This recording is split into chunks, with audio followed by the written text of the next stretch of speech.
अस्सलाम वालेकुम जी, क्या हाल चाल हैं? ठीक हैं। तो आज से इंशाल्लाह हम इलेक्ट्रोमैग्नेटिज़्म स्टार्ट करने जा रहे हैं। इससे पीछे हमने इलेक्ट्रिसिटी को कंप्लीट कर लिया, उससे पीछे हमने इलेक्ट्रोस्टैटिक भी कंप्लीट किया। तो इलेक्ट्रोमैग्नेटिज़्म में जो हमारा सबसे पहला लेक्चर है, इसमें टोटल 3 लेक्चर होंगे हमारे पास। सबसे पहला लेक्चर हमारा होगा मैग्नेटिक फ़ील्ड्स के ऊपर, सेकंड लेक्चर हमारा होगा सोर्सेज़ ऑफ मैग्नेटिक फ़ील्ड के ऊपर और थर्ड लेक्चर हमारा होगा इलेक्ट्रोमैग्नेटिक इंडक्शन के ऊपर। तो यूँ हमारे पास इलेक्ट्रोमैग्नेटिज़्म भी कंप्लीट हो जाएगा। इसके बाद फिर इंशाल्लाह हम मैक्सवेल इक्वेशंस को देखेंगे। स्टार्ट करते हैं। सबसे पहला हमारे पास जो टॉपिक है कि मैग्नेटिक फील्ड्स क्या होती हैं। यहाँ पर हमें अब क्लियरली डिफ्रेंशिएट करने की ज़रूरत है कि इलेक्ट्रिक फील्ड्स में और मैग्नेटिक फील्ड्स में क्या डिफरेंस होता है। वैसे तो जो मैग्नेटिक फील्ड है वो प्रोड्यूस होता है ड्यू टू इलेक्ट्रिक फील्ड, यानी कि जब कोई चार्ज पार्टिकल मूव करता है तो उसके मूव करने से उसकी इलेक्ट्रिक फील्ड में जो चेंज आता है that change appears as magnetic field. तो यहाँ पर कुछ रिलेटिविस्टिक इक्वेशंस अप्लाई होती हैं स्पेशल थ्योरी ऑफ रिलेटिविटी की, तो हम उस बात की तरफ नहीं जा रहे। तो यहाँ पर सबसे पहले हम डिफ्रेंशिएट करने जा रहे हैं, फ़र्क करने जा रहे हैं कि इलेक्ट्रिक फील्ड्स में और मैग्नेटिक फील्ड्स में क्या फ़र्क है। तो सबसे पहले अगर हम एक इलेक्ट्रिक फील्ड की बात करें तो इलेक्ट्रिक फील्ड में अगर हमारे पास एक आइसोलेटेड पॉइंट चार्ज हो तो आइसोलेटेड पॉइंट चार्ज की सूरत में भी मैग्नेटिक इलेक्ट्रिक फील्ड एग्जिस्ट कर सकता है। यानी कि हमारे पास एक चार्ज पार्टिकल है, ठीक है, जो कि आइसोलेटेड भी है और पॉइंट चार्ज भी है। तो इस चार्ज से इलेक्ट्रिक फील्ड लाइंस आपको पता है यकीनन होंगी, इलेक्ट्रिक फील्ड होगा इसके अराउंड। अच्छा, अब इसको हम कहते हैं मोनोपोल, यानी कि एक सिंगल चार्ज अगर हमारे पास है तो उस एक सिंगल चार्ज की वजह से भी इलेक्ट्रिक फील्ड होता है, क्योंकि इलेक्ट्रिक फील्ड जो है वो चार्जेस की इंट्रिंसिक प्रॉपर्टी है। जब चार्जेस चाहे रेस्ट पे हो या मूव कर रहे हो, इलेक्ट्रिक फील्ड उनका इंट्रिंसिक प्रॉपर्टी है, वो बाय नेचर है, वो उसके साथ रहना ही है। अगर हमारे पास एक सिंगल आइसोलेटेड चार्ज भी होगा तो उस सूरत में भी उसका इलेक्ट्रिक फील्ड एग्जिस्ट करेगा। यानी कि आप ये कह सकते हो कि इलेक्ट्रिक फील्ड में मोनोपोल्स भी एग्जिस्ट कर सकते हैं। यानी कि हमारे पास एक अगर पॉजिटिव चार्ज है या हमारे पास एक आइसोलेटेड नेगेटिव चार्ज है तो एक सिंगल चार्ज का इलेक्ट्रिक फील्ड एग्जिस्ट करेगा, ठीक है, चाहे वो पॉजिटिव चार्ज है या नेगेटिव चार्ज है। लेकिन जब दो चार्ज अब करीब लाएंगे तो फिर क्या होगा, इलेक्ट्रिक फील्ड लाइन जो है वो पॉजिटिव चार्ज से स्टार्ट होकर नेगेटिव चार्ज पे जाके टर्मिनेट होना शुरू हो जाएंगी, यानी कि डाईपोल बन जाएगा, इलेक्ट्रिक डाईपोल। एक तरफ हमारे पास पॉजिटिव चार्ज होगा और एक तरफ हमारे पास नेगेटिव चार्ज होगा। इलेक्ट्रिक फील्ड दोनों सूरतों में एग्जिस्ट करता है, चाहे हमारे पास मोनोपोल्स हों या डाईपोल्स हों। इलेक्ट्रिक फील्ड के मोनोपोल्स भी हो सकते हैं और डाईपोल्स भी हो सकते हैं, ठीक है। और इसमें एक बड़ी क्लियर बात है कि अगर हम यहाँ पर एक पॉजिटिव चार्ज रख दें और यहाँ पर एक नेगेटिव चार्ज रख दें तो electric field lines positive charge से स्टार्ट होंगी और नेगेटिव चार्ज पे जाके टर्मिनेट हो जाएंगी। इसका मतलब है कि आप ये कह सकते हैं कि पॉजिटिव चार्ज सोर्स के तौर पर काम करेगा और नेगेटिव चार्ज सिंक के तौर पर काम करेगा। इसका मतलब है कि अगर किसी फील्ड का सोर्स भी मौजूद है और सिंक भी मौजूद है तो उसका जो डाइवर्जेंस है वो क्या हो जाएगा, वो नॉन ज़ीरो हो जाएगा। यानी कि इस सूरत में इलेक्ट्रिक फील्ड का जो डाइवर्जेंस है वो नॉन ज़ीरो है, ज़ीरो नहीं है, ठीक है, क्योंकि सोर्स भी मौजूद है इलेक्ट्रिक फील्ड का और सिंक भी मौजूद है। अगर आप सोर्स पर देखेंगे तो इलेक्ट्रिक फील्ड का डाइवर्जेंस पॉजिटिव है क्योंकि लाइंस आउटवर्ड स्प्रेड हो रही हैं, और अगर आप नेगेटिव चार्ज पे देखेंगे तो लाइन जो है वो इनवर्ड जा रही हैं, ठीक है, डाइवर्जेंस नेगेटिव होगा। यहाँ पॉजिटिव डाइवर्जेंस मौजूद है, यहाँ नेगेटिव डाइवर्जेंस मौजूद है, यानी कि डाइवर्जेंस मौजूद है, डाइवर्जेंस नॉन ज़ीरो नहीं है। यानी कि आप कह सकते हैं कि इलेक्ट्रिक फील्ड का सोर्स भी मौजूद है और इलेक्ट्रिक फील्ड का सिंक भी मौजूद है, इस सूरत में अगर हमारे पास एक पॉजिटिव चार्ज और नेगेटिव चार्ज हमने इकट्ठे रख दिए। इसके अलावा अगर हमारे पास एक सिंगल आइसोलेटेड चार्ज है तो उस सूरत में भी हमारे पास डाइवर्जेंस होगा, ठीक है। उस सूरत में भी हमारे पास इलेक्ट्रिक फील्ड होगा। तो हम ये कह सकते हैं कि इलेक्ट्रिक फील्ड में डाइवर्जेंस जो है, ठीक है, वो नॉन ज़ीरो होता है। किसी स्पेशल केस में ज़ीरो भी हो सकता है, लेकिन आमतौर पर इलेक्ट्रिक फील्ड का जो डाइवर्जेंस है वो नॉन ज़ीरो है, इस सेंस में कि इलेक्ट्रिक फील्ड का सोर्स भी होता है और सिंक भी होता है, ठीक है। डाइवर्जेंस जो स्प्रेड आउट है इलेक्ट्रिक फ्लक्स का किसी भी चार्ज से, वो आउटवर्ड भी हो सकता है और इनवर्ड भी हो सकता है। अब यही सारी चीज़ हम अगर मैग्नेटिक फील्ड के लिए देखें तो मैग्नेटिक फील्ड में हमारे पास पॉजिटिव नेगेटिव चार्ज की बजाय हमारे पास नॉर्थ पोल और साउथ पोल होते हैं। तो मैग्नेटिक फील्ड लाइंस जो हैं वो नॉर्थ पोल से एमिट होती हैं, ठीक है, और साउथ पोल की तरफ जाती हैं, ठीक है जी। और इसी तरह से मैग्नेटिक फील्ड लाइंस दोबारा साउथ पोल से नॉर्थ पोल की तरफ जाती हैं।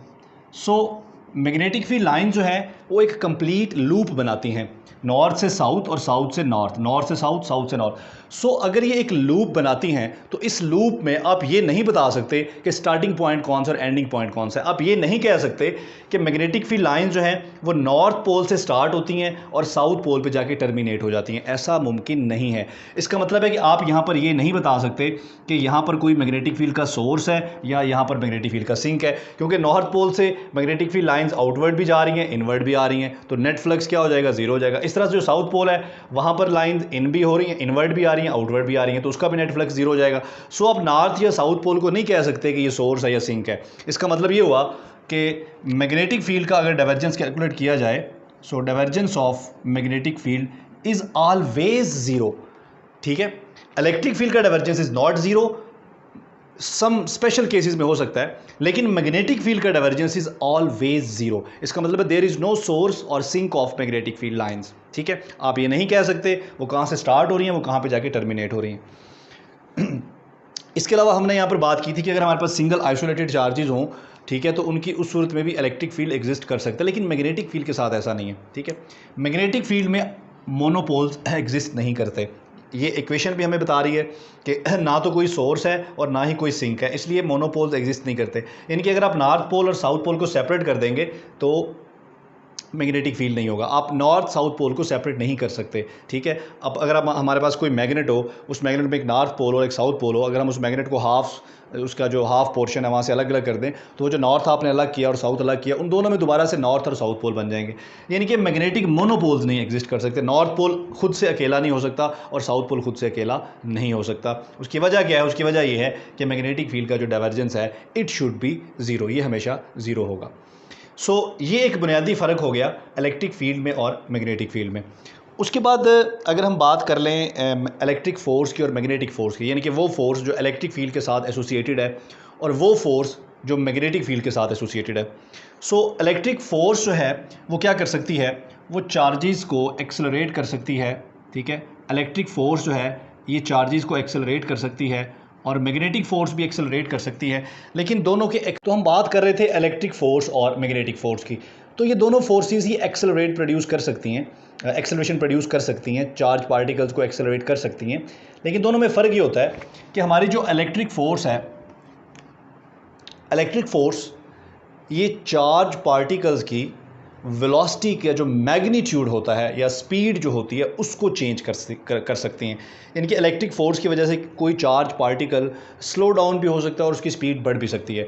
तो इलेक्ट्रिक फोर्स इस सेंस में एक्सेलरेशन प्रोड्यूस करती है कि ये चार्ज पार्टिकल्स की वेलोसिटी की मैग्नीट्यूड को भी चेंज कर सकती है और चार्ज पार्टिकल की वेलोसिटी की डायरेक्शन को भी चेंज कर सकती है।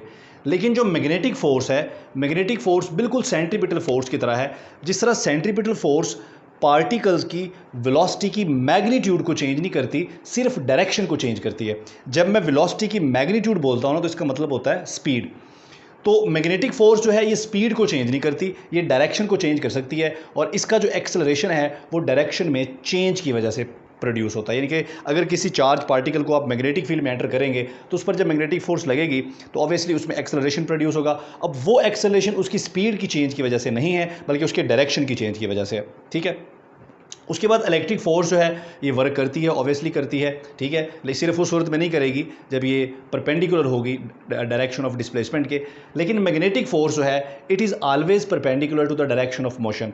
सो work done by magnetic force is zero. ठीक है, work done by magnetic force is zero और work done by electric force may or may not be zero. Zero हो भी सकता है, जीरो नहीं भी हो सकता। ठीक है, लेकिन electric work done by magnetic force is zero because it is always perpendicular to the direction of motion of the particle.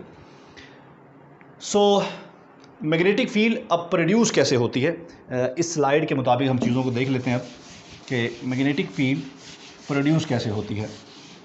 तो मैग्नेटिक फील्ड जब भी हमारे पास करंट होता है तो करंट के अराउंड हमारे पास मैग्नेटिक फील्ड होता है। आपको पता है कि चार्ज पार्टिकल्स जब मूव करते हैं with uniform velocity they produce current, और उस करंट के इर्द गिर्द हमेशा क्या होगा, मैग्नेटिक फील्ड होगा। सो चार्ज पार्टिकल्स जब एक्सेलरेट होते हैं दे प्रोड्यूस इलेक्ट्रोमैग्नेटिक वेव्स।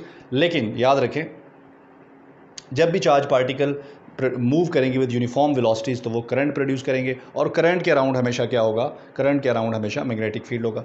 इसके अलावा जो हमारा एटम होता है, अगर आप एक एटम को देखें तो हमारा एटम बिल्कुल ऐसे होता है जैसे एक टाइनी छोटा सा एक बार मैग्नेट है। ये हमारा एटम है जी, लेट सपोज कि ये न्यूक्लियस है और यहाँ पर कोई इलेक्ट्रॉन है जो कि रिवॉल्व कर रहा है अराउंड द न्यूक्लियस, ठीक है। सो हमारा एटम बिल्कुल ऐसे बिहेव करता है जैसे एक छोटा सा मैग्नेट होता है, इसकी एक तरफ नॉर्थ पोल होता है और एक तरफ साउथ पोल होता है। आपको पता है कि जी मैग्नेटिक फील्ड लाइन जो हैं नॉर्थ पोल से निकल के साउथ पोल की तरफ और फिर साउथ पोल से नॉर्थ की तरफ, तो एक एटम बिल्कुल इस तरह बिहेव करता है जैसे एक छोटा सा मैग्नेट है। तो ये मैग्नेटिक फील्ड बार मैग्नेट के मैग्नेटिक फील्ड जैसा है। अब इस मैग्नेटिक फील्ड का सोर्स क्या है?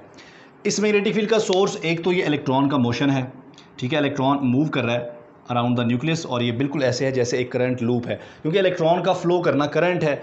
सो इलेक्ट्रॉन फ्लो कर रहा है तो ये क्या बन गया, एक करंट लूप बन गया। तो ये करंट जो है ये सोर्स है मैग्नेटिक फील्ड का। आप कह सकते हैं कि इलेक्ट्रॉन का जो ऑर्बिटल मोशन है, इसके अलावा इलेक्ट्रॉन की जो स्पिन है ये भी सोर्स है मैग्नेटिक फील्ड का, ठीक है। इसके अलावा न्यूक्लियस की जो स्पिन है जिसको हम न्यूक्लियर स्पिन बोलते हैं, वो भी एक सोर्स है मैग्नेटिक फील्ड का फॉर एन एटम। अच्छा जी, रिमेंबर हमारे पास क्या है जी, magnetic field is intrinsic property of moving particles just as mass and charge. तो जिस तरह हमने कहा कि चार्ज भी एक इंट्रिंसिक प्रॉपर्टी होती है पार्टिकल्स की, मास भी इंट्रिंसिक प्रॉपर्टी है, बिल्कुल इस तरह से जब चार्ज पार्टिकल मूव करते हैं यूनिफॉर्म वेलोसिटी से तो they always have an intrinsic magnetic field around them. तो मैग्नेटिक फील्ड जो है इसको हम लिख सकते हैं लाइक आपके सामने लिखा है जी, B is equal to F/QR। So ये मैग्नीट्यूड लिखा हुआ है जी चार्ज का, क्योंकि चार्ज पॉजिटिव भी हो सकता है नेगेटिव भी हो सकता है, ठीक है, इसलिए चार्ज का हमेशा मैग्नीट्यूड लेना है हमने, ठीक है। सो ये साथ में हमारे पास V है। अगर आप B का मैग्नीट्यूड लेंगे तो यहाँ चार्ज का भी मैग्नीट्यूड आएगा, चार्ज चाहे पॉजिटिव हो या नेगेटिव। अगर आप B का मैग्नीट्यूड लेंगे तो इसका भी मैग्नीट्यूड होगा, फिर पॉजिटिव नेगेटिव नहीं लिखेंगे। सो यहाँ से अगर आप यूनिट निकालें B का तो आप देख रहे हैं कि ये हमारे पास क्या है, ये हमारे पास न्यूटन है, ठीक है, और ये हमारे पास क्या है, कूलम है, और ये हमारे पास क्या है जी, V, ठीक है। V यहाँ पर वेलोसिटी को रिप्रेजेंट कर रहा है, ठीक है। तो इसका यूनिट क्या होगा जी, मीटर पर सेकंड। अगर आप इसको सिंप्लीफाई करें तो ये हमारे पास बन जाएगा जी टेस्ला, ठीक है, जो कि बराबर होगा न्यूटन पर एम्पेयर और पर मीटर, क्योंकि ये कूलम जो है ये एम्पेयर सेकंड के बराबर होगा, तो सेकंड से सेकंड कैंसिल हो जाएगा, तो यहाँ पर बच जाएगा एम्पेयर मीटर। जब ऊपर लेके जाएंगे तो ये बन जाएगा per ampere per metre. So tesla is equal to newton per ampere per metre. इसकी डेफिनेशन आप कर सकते हैं कि 1 टेस्ला किसके बराबर होगा। सो ये हमारे पास SI यूनिट है मैग्नेटिक फील्ड का। इसके अलावा हमारे पास जो CGS सिस्टम में यूनिट है, नेक्स्ट स्लाइड पे देखते हैं हम इसके यूनिट्स वगैरह को। तो नेक्स्ट स्लाइड पे हमारे पास देखें जी, ये रिमेंबर वाले वही पॉइंट्स हैं, ठीक है, जो मैंने पीछे एक्सप्लेन कर दिए हैं, ठीक है। नेक्स्ट स्लाइड पे चलें जी ये देखें। तो SI यूनिट जो है वो टेस्ला है, जो कि Newton per ampere per metre के बराबर है, और CGS सिस्टम में जो यूनिट है वो गॉस है। 1 tesla is equal to 10⁴ gauss. ये चीज़ें MCQs में आ सकती हैं। इसके अलावा अगर आप गॉस को टेस्ला के बराबर करेंगे तो फिर ये 10⁻⁻⁴ हो जाएगा। So 1 gauss is equal to 10⁻⁻⁴ tesla. ये CGS सिस्टम में यूनिट है मैग्नेटिक फील्ड का। उसके बाद है जी direction of magnetic field. Magnetic field की डायरेक्शन कैसे निकाली जा सकती है, तो ये हमारे पास है जी FQ/V, ठीक है। ये हमारा direction of magnetic field can be found by right hand rule. अब देखें, एक बात तो क्लियर है कि मैग्नेटिक फोर्स की जो डायरेक्शन है वो V और B के प्लेन के परपेंडिकुलर है, यानी कि जिस प्लेन में V और B हैं उस प्लेन के हमेशा परपेंडिकुलर होगी डायरेक्शन ऑफ फोर्स। यानी कि आप यूँ भी बोल सकते हैं कि फोर्स की डायरेक्शन परपेंडिकुलर होगी बोथ V एंड B।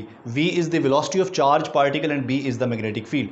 तो ये डायरेक्शन हम राइट हैंड रूल से निकाल सकते हैं। उसके लिए हमें क्या करना होगा, V से B की तरफ अपनी फिंगर्स को कर्ल करें। मैं आपको छोटी सी एग्जांपल देता हूँ। लेट सपोज कि देखें ये मेरे पास लेट सपोज के ये मेरे पास velocity of the charge particle है, ठीक है, और ये मेरे पास मैग्नेटिक फील्ड है। तो ऑब्वियसली ये फोर्स होगी जो इन दोनों के परपेंडिकुलर है। अब ये फोर्स अपवर्ड होगी या डाउनवर्ड होगी। ऑब्वियसली अगर हमारे पास पॉजिटिव चार्ज पार्टिकल है तो ये अपवर्ड होगी, नेगेटिव चार्ज पार्टिकल तो डाउनवर्ड होगी। लेकिन अपवर्ड किसके लिए, डाउनवर्ड किसके लिए होगी, वो हम निकालेंगे राइट हैंड रूल से। अगर हमारे पास यहाँ पर ये फोर्स लिखी हुई है पॉजिटिव चार्ज के लिए, अगर हमारे पास एक पॉजिटिव चार्ज है आप V से B की तरफ अपनी फिंगर्स को कर्ल करें, ये देखें ये V है और ये B है, तो V से B की तरफ मैंने फिंगर्स को कर्ल किया, ये थंब को सीधा कर लिया, तो ये डायरेक्शन आ गई फोर्स की, और ये थंब बता रहा है कि अपवर्ड है, ठीक है। अगर पॉजिटिव, ये हमने पॉजिटिव चार्ज के लिए निकाली है, अगर पॉजिटिव चार्ज के लिए अपवर्ड होगी तो नेगेटिव चार्ज के लिए ये क्या हो जाएगी, डाउनवर्ड। लेकिन दोनों सूरतों में ये V और B दोनों के परपेंडिकुलर है, यानी कि जिस प्लेन में V और B हैं उस प्लेन के ये परपेंडिकुलर है। So next, magnetic force on a current carrying conductor. अगर हम किसी करंट कैरिंग कंडक्टर को किसी मैग्नेटिक फील्ड में रख देते हैं, अगर हमारे पास कोई करंट कैरिंग कंडक्टर है, उसको हमने किसी मैग्नेटिक फील्ड में रख दिया है, तो हमारे पास जो फोर्स आएगी, ये फोर्स आप देख रहे हैं जी, ये फोर्स जो है that is equal to I L B और साइन ऑफ थीटा, ठीक हो गया। अगर मैं इसका मैग्नीट्यूड लिख लूँ, सो इसका मतलब है कि force is directly proportional to current in the conductor, force is directly proportional to the length of the conductor, force is directly proportional to the magnetic field, applied magnetic field, not the magnetic field of conductor, applied magnetic field, and force is directly proportional to the angle sin। ये जो angle है ये किस किस के दरमियान बन रहा है, ये ऑब्वियसली बन रहा है लेंथ ऑफ कंडक्टर और मैग्नेटिक फील्ड के दरमियान। तो लेंथ ऑफ कंडक्टर से मुराद कंडक्टर, चूंकि अगर हम स्ट्रेट कंडक्टर लेंगे तो वो कंडक्टर की लेंथ को हम एक डिस्प्लेसमेंट वेक्टर बना सकते हैं। तो L और B के दरमियान जो एंगल है उस एंगल के भी ये फोर्स डायरेक्टली प्रोपोर्शनल होती है। जिस तरह मैंने एग्जांपल दी कि अगर हम एक स्ट्रेट कंडक्टर ले लेंगे तो जो भी उसकी लेंथ होगी उसको हम डिस्प्लेसमेंट वेक्टर कह सकते हैं। अच्छा जी, उसके बाद यहाँ पर रिमेंबर वाली क्या बात है जी, net magnetic force acting on a closed loop is always zero. यानी कि अगर हमारे पास करंट एक लूप की शक्ल में हो, लेट सपोज जिस तरह हमारे पास एक करंट कैरिंग लूप होती है, अगर इस करंट कैरिंग लूप को हम किसी मैग्नेटिक फील्ड में रख दें, किसी एक्सटर्नल मैग्नेटिक फील्ड में, तो ऑब्वियसली उस मैग्नेटिक फील्ड की वजह से इस पर एक फ़ोर्स लगेगी। ये हमारे पास नॉर्थ और साउथ पोल्स हैं, हमने मैग्नेटिक फील्ड का कोई क्रॉस सेक्शन सेलेक्ट किया है। सो अगर यहाँ करंट फ्लो कर रहा हो आई इस लूप के अंदर, ये करंट की डायरेक्शंस बना दिए मैंने, ठीक है, और मैग्नेटिक फील्ड हम बना लेते हैं जी, ये हमारा मैग्नेटिक फील्ड है। सो यहाँ पर क्या होगा, कंडक्टर की दोनों साइड्स पर अपोजिट फोर्सेस लगेंगी, ठीक है। लेट सपोज अगर हम इसको राइट हैंड रूल से कैलकुलेट करें, ठीक है, ये देखें जी, ये क्या है, ये हमारा करंट है, ठीक है, और ये हमारा मैग्नेटिक फील्ड है, इसके मुताबिक L क्रॉस B। तो ये कंडक्टर की लेंथ हो गई, ठीक है, ये लेंथ हो गई, ये मैग्नेटिक फील्ड हो गई। तो अगर आप L क्रॉस B करें, ठीक है, L क्रॉस B, तो ये हमारी मैग्नेटिक फोर्स है, ठीक है। तो इसका मतलब है कि यहाँ पर जो है ये आउट ऑफ पेज होगी यूँ, और यहाँ पर करंट की डायरेक्शन चेंज हो गई तो ये इनटू द पेज हो जाएगी। बाकी इन दोनों साइडों पे कोई फोर्स नहीं होगी। तो अगर आप इस फोर्स का नेट निकालें तो नेट फोर्स हमारे पास क्या आएगी, ठीक है। अगर इसमें फोर्स आउट ऑफ पेज है उसको हम पॉजिटिव मान लेते हैं, तो यहाँ पर इनटू पेज है उसको फिर नेगेटिव मानना पड़ेगा, क्योंकि फोर्स का मैग्नीट्यूड तो सेम है, डायरेक्शन अपोजिट है। तो इनको ऐड करेंगे तो नेट फोर्स हमेशा क्या निकलेगी, ज़ीरो निकलेगी। लेकिन चूंकि ये दोनों फोर्सेस कोलिनियर फोर्सेस नहीं है इनका नेट तो ज़ीरो आ रहा है, इसके बावजूद इन दोनों फोर्सेस की वजह से एक कपल या टॉर्क प्रोड्यूस हो सकता है, ठीक है। तो नेक्स्ट देखते हैं जी,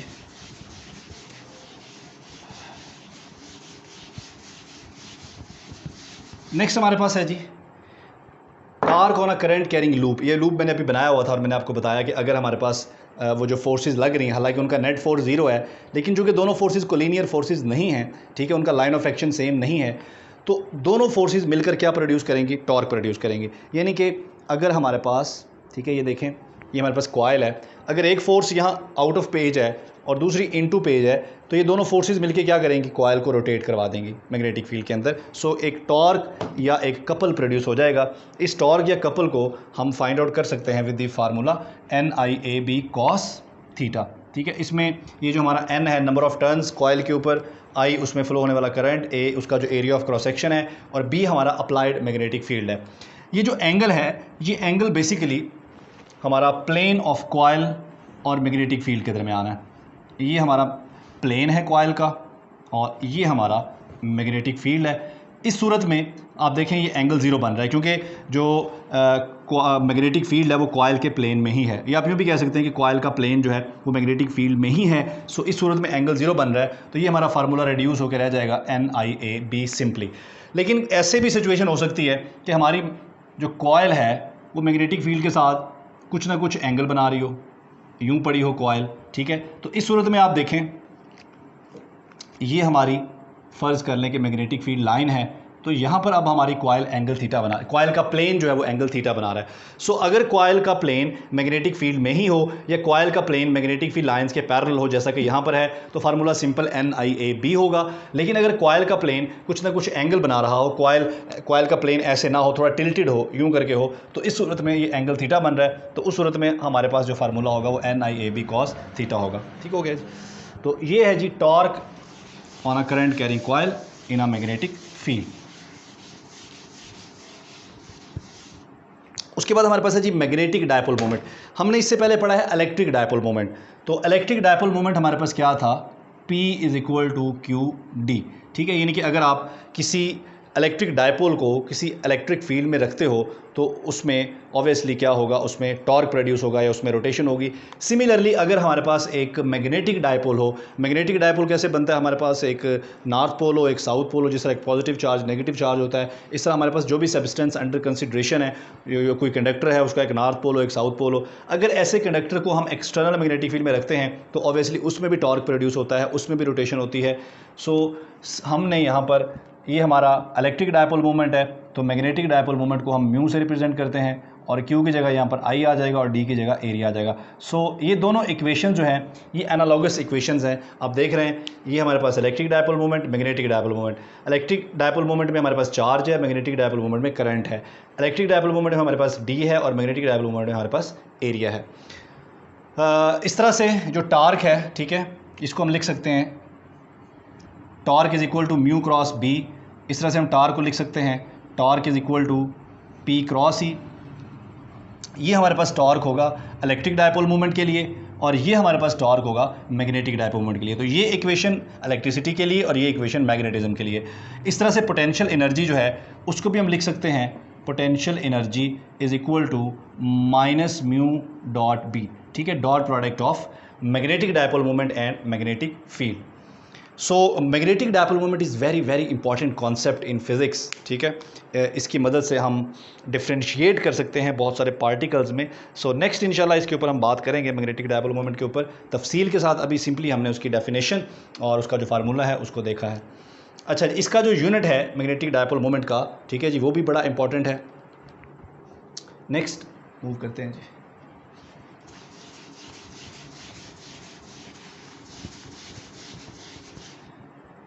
अच्छा जी, motion of a charge particle in magnetic field. हमारे पास मैग्नेटिक फील्ड में अगर एक चार्ज पार्टिकल हो तो लेट्स सपोज कि हमारे पास एक यूनिफॉर्म मैग्नेटिक फील्ड है और ये uniform magnetic field into the page है। अगर इस यूनिफॉर्म मैग्नेटिक फील्ड में, चूँकि ये इनटू द पेज है इस तरह से, अगर इस फील्ड में हमारे पास कोई चार्ज पार्टिकल एंटर हो, ठीक है, तो इस फील्ड में जब चार्ज पार्टिकल एंटर होगा तो उसका जो पाथ है it will bend into a circle, वो एक सर्कुलर पाथ में मूव करना शुरू कर देगा। So magnetic uniform magnetic fields के अंदर चार्ज पार्टिकल का जो मोशन होता है वो एक सर्कुलर पाथ में मूव करता है when projected to a uniform magnetic field. अच्छा, अब चूंकि ये सर्कुलर पाथ में मूव कर रहा है तो इसलिए इस पाथ का कोई ना कोई रेडियस भी होगा, क्योंकि ये पाथ सर्कुलर है, और वो रेडियस जो है r that is equal to mv/qb। इसमें ये जो mv है ये हमारे पार्टिकल का मोमेंटम है। सो हम इसको लिख सकते हैं p/qb। इसका मतलब है कि ये जो रेडियस है उस सर्कल का, जिस सर्कल में हमारा पार्टिकल मूव कर रहा है, ये डायरेक्टली प्रोपोर्शनल है momentum of the charge particle. इसका मतलब है चार्ज पार्टिकल का मोमेंटम अगर ज़्यादा होगा तो इस सर्कल का रेडियस भी ज़्यादा होगा, ये बड़ा सर्कल होगा, और अगर मोमेंटम कम होगा तो ये रेडियस भी कम होगा।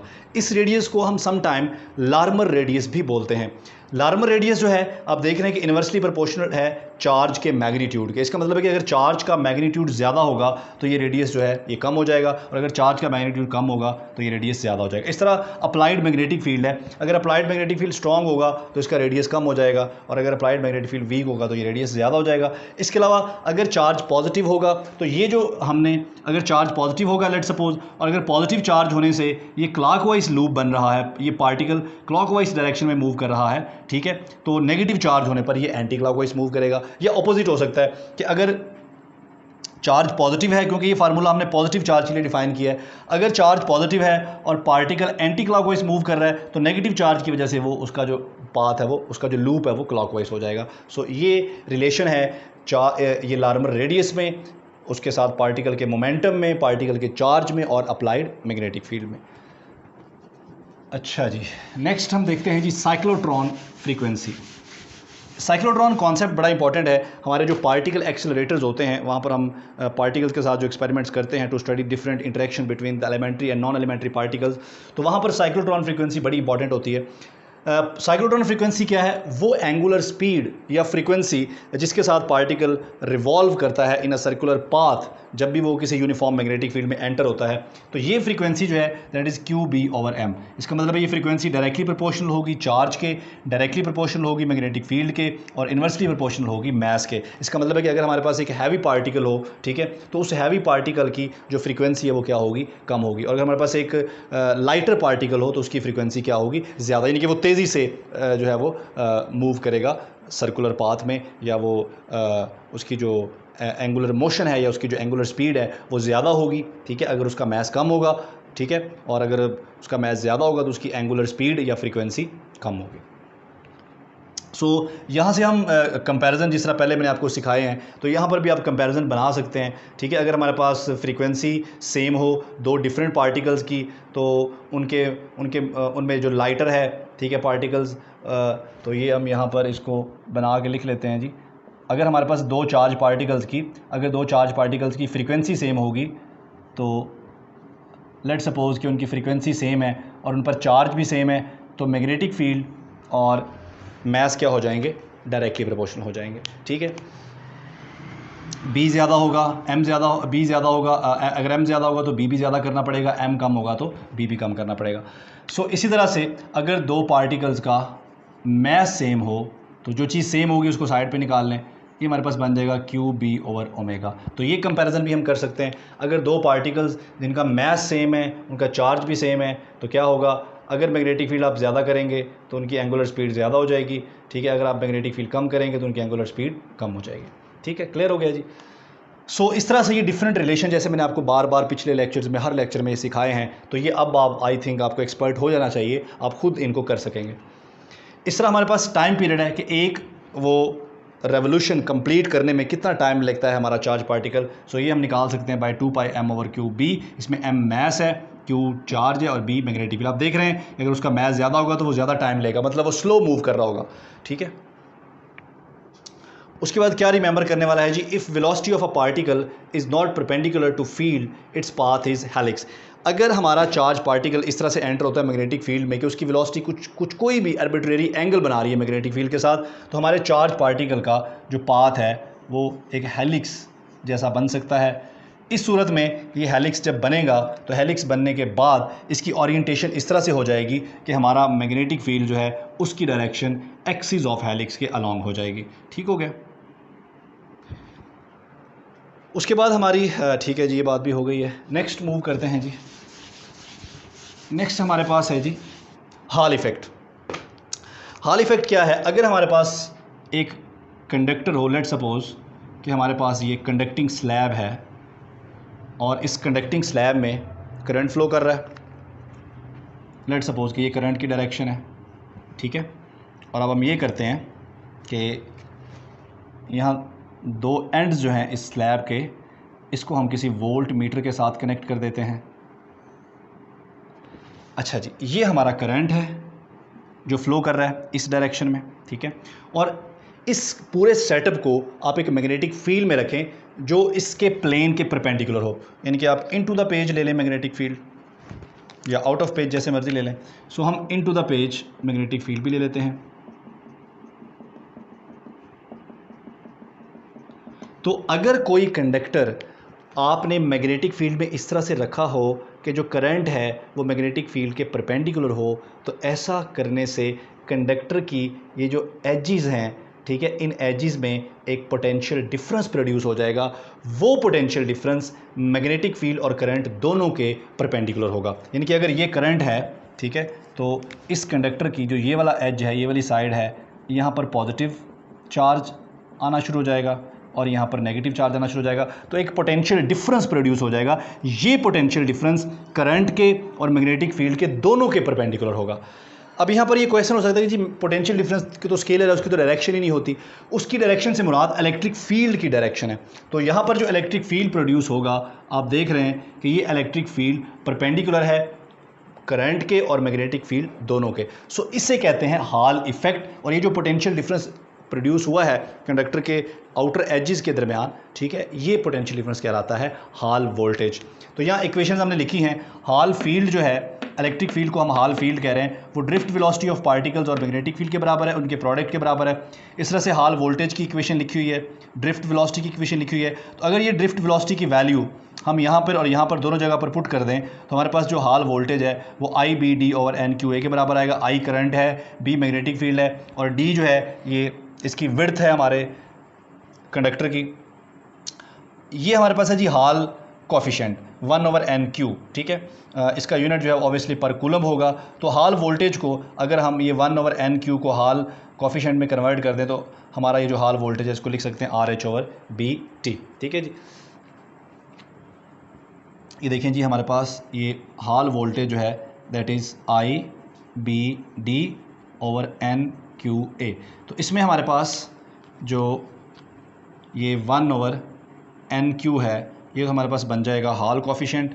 तो इसकी जगह आ जाएगा आर एच, पीछे हमारे पास क्या बच गया, आई बी डी और डिवाइडेड बाय सिंपली हमारे पास क्या रह जाएगा, ए, ठीक है। इसी तरह से फर्दर आप इसको सिंप्लीफाई कर सकते हैं, ठीक है। फर्दर सिंप्लीफाई करेंगे तो हमारे पास ये R H I B over T के बराबर आ जाएगा, लेकिन यहाँ तक भी ठीक है। सो ये है जी हमारे पास हॉल इफेक्ट। नेक्स्ट मूव करते हैं जी, magnetic force on a charge particle in a magnetic field. अगर हमारे पास एक चार्ज पार्टिकल हो और उसको मैग्नेटिक फील्ड में एंटर करें तो उस पर कितनी फोर्स लगेगी, that force is equal to F is equal to Q V cross B. ये क्रॉस प्रोडक्ट है, तो F is equal to Q V cross B. तो यहाँ पर बड़ा क्लियर है चार्ज पार्टिकल की वेलोसिटी है। अगर चार्ज पार्टिकल की वेलोसिटी जीरो होगी तो कोई फोर्स नहीं होगी। इसका मतलब है कि मैग्नेटिक फोर्स स्टेशनरी पार्टिकल्स को इफेक्ट नहीं करती। उसके अलावा यहाँ पर क्यू भी है। इसका मतलब है कि अगर कोई न्यूट्रल पार्टिकल मैग्नेटिक फील्ड में एंटर होगा तो उसको भी इफेक्ट नहीं होगा, क्योंकि उस पर भी कोई फोर्स नहीं लगेगी, ठीक है। इसके अलावा यहाँ पर अगर आप इसको सिंप्लीफाई करेंगे तो सिंप्लीफाई करने से जो फोर्स है ये हमारे पास आएगी Q V B sine of theta. अगर कोई चार्ज पार्टिकल मैग्नेटिक फील्ड में इस तरह से एंटर हो रहा हो तो उसका एंगल जीरो बन रहा हो, यानी कि पैरेलल टू मैग्नेटिक फील्ड आ रहा हो, तो उस पर भी मैग्नेटिक फोर्स नहीं लगेगी। तो नेक्स्ट देखते हैं, हमारे पास कुछ भी नहीं है, चलें, ठीक है जी। तो इसके साथ ही हमारा इलेक्ट्रोमैग्नेटिज्म 1 हमारा कंप्लीट हो गया, जिसमें हमने मैग्नेटिक फील्ड्स के बारे में पढ़ा। इसके बाद इंशाल्लाह नेक्स्ट लेक्चर में हम magnetic sources of magnetic field के बारे में पढ़ेंगे और फिर इंशाल्लाह हम इलेक्ट्रोमैग्नेटिक इंडक्शन के बारे में पढ़ेंगे। तो बहुत ही इंटरेस्टिंग होगा इंशाल्लाह नेक्स्ट हमारे 2 लेक्चर्स। थैंक यू, अल्लाह हाफ़िज़।